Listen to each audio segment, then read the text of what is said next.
Red Bull has been in the spotlight for its domination of the sport, securing the top spot in the drivers' title for 2021 and subsequently claiming both the drivers' and constructors' titles in both 2022 and 2023. Despite these successes, internal conflicts within the team have been surfacing since last year. Reports suggest that the team principal has been aiming to bolster his decision-making authority, even purportedly expressing interest in purchasing the team. This could shake things up for Red Bull. Let's dive into the details.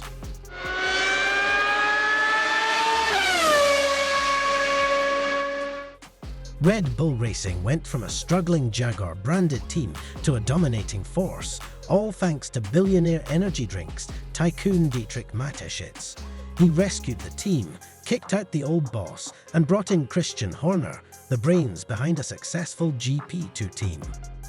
Horner, a smooth talker, managed to woo Adrian Newey away from McLaren to join their F1 adventure. In just 19 years, this dynamic duo skyrocketed Red Bull Racing to the 4th spot on the Grand Prix winners list. A mere 11 more victories would see them surpass Mercedes for the 3rd spot on the F1 honours roll.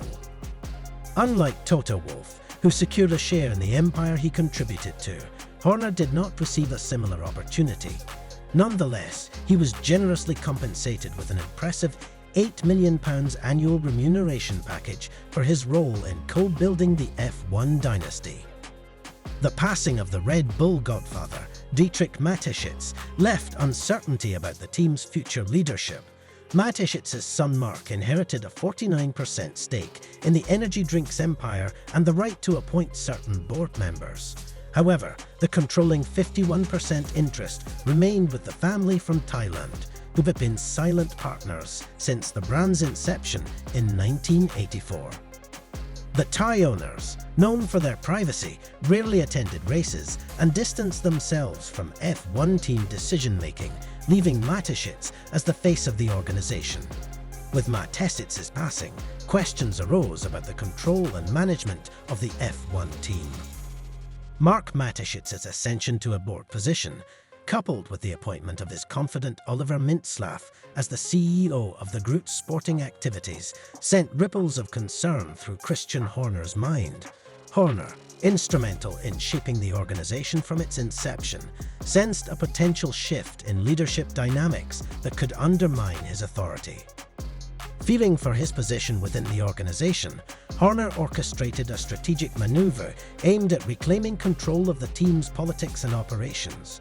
This bold move, driven by his unwavering commitment to Red Bull Racing, showcased Horner's determination to safeguard his influence amidst evolving power dynamics. Behind the scenes, whispers of a Red Bull F1 buyout surfaced, orchestrated by Christian Horner and a group of affluent British investors in collaboration with the majority of Thai owners. This news sent shockwaves through the Red Bull GmbH camp. Should the Uvidia siblings, who inherited the majority share from the Thai founder, decide to sell the F1 team to Horner and his investors, it could spell the end for Mateschitz Jr., Mintzlaff, Watzlawick, Kirchmayr, and Helmut Marko. As talks of buying the team heated up, accusations of inappropriate and controlling behavior hit Horner. This led to an 8-week investigation. Luckily, Horner was found innocent, but tension in Red Bull, especially between Horner and Marko, remained high. But before that, we know you wouldn't want to miss out on more exclusive content like this. So, make sure to hit that like button and subscribe to our channel to stay updated with all the latest in the world of Formula One. Let us move on.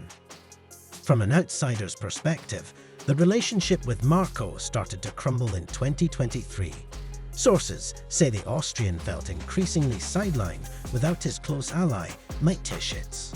The situation worsened when Marko made insensitive remarks about Sergio Perez's performance, blaming it on his cultural heritage. Red Bull Austria issued him a warning, and he had to apologize publicly. Marko also felt that Horner didn't stand up for him enough in public. As a result, a power struggle between Horner and Marko, between Milton Keynes and Austria, began to circulate. Verstappen and his father reportedly supported Marko. Horner denied trying to push Marko out. It's unclear when exactly the escape clause was added to Verstappen's contract. This clause, which has recently come to light, supposedly allows Verstappen to leave if Marko departs. It's believed this happened around the same time. Surprisingly, despite being both team principal and chief executive of Red Bull Racing, Horner claims he didn't know about the clause. According to reports, Marko added it himself as a director of the company without anyone else at Red Bull Racing or the group knowing. Red Bull declined to comment on this matter. Should the UVTS agree to sell the F1 team, not the Red Bull beverage, to Horner and his investors, it would spell defeat for the Austrians. Reports suggest the Austrians are furious and are trying to discredit Horner, but it might be Horner who gets the last laugh. This could explain the cozy relationship between Chellerm Uvitia, Darani Uvitia, Horner and his wife, Jerry Hathawel in Bahrain. Horner's confidence in keeping his job could also stem from these discussions. The strained relationship between Austrian Dr. Helmut Marko, once close to Dietrich Mateschitz, and the Austrian faction controlling 49% of Red Bull and Horner could be due to disagreements over team decisions. If Marko is ousted, it might lead to Jos Verstappen and his son Max Verstappen considering leaving the Red Bull team, as they are close allies of Marko's. If Horner succeeds in acquiring the team from the Austrians, it would be wise for him to keep Marko involved, ensuring the continued partnership with the Verstappens. Marko sparked widespread speculation on Friday night during an interview with Austrian broadcaster ORF, when he hinted at a potential suspension looming over him. The reasons behind his statement remained unclear, although a second investigation into leaks during the Horner investigation was known to be ongoing. Some theorized that Marko might be trying to provoke Red Bull into firing him, which could pave the way for Verstappen to activate the reported escape clause in his contract. Following Marko's ORF interview, Verstappen made it clear to the media that he would not continue at Red Bull without his mentor. However, the likelihood of Marko's departure seemed to diminish on Saturday. The 80-year-old arrived at the Saudi Arabian Grand Prix in Jeddah alongside Red Bull GmbH head of sport, Oliver Mintzlaff. They attempted to dampen the speculation, with Mintzlaff expressing his satisfaction with the team management, which was a strong show of support for Horner. Marko also stated that he had a positive conversation with Mintzlaff and quashed rumours by affirming, "No more rumours, I will stay."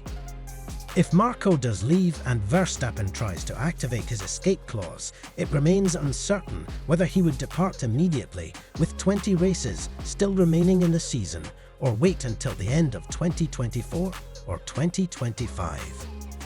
With Lewis Hamilton leaving for Ferrari next year, Mercedes has an available seat, and they have been linked with a move for Verstappen.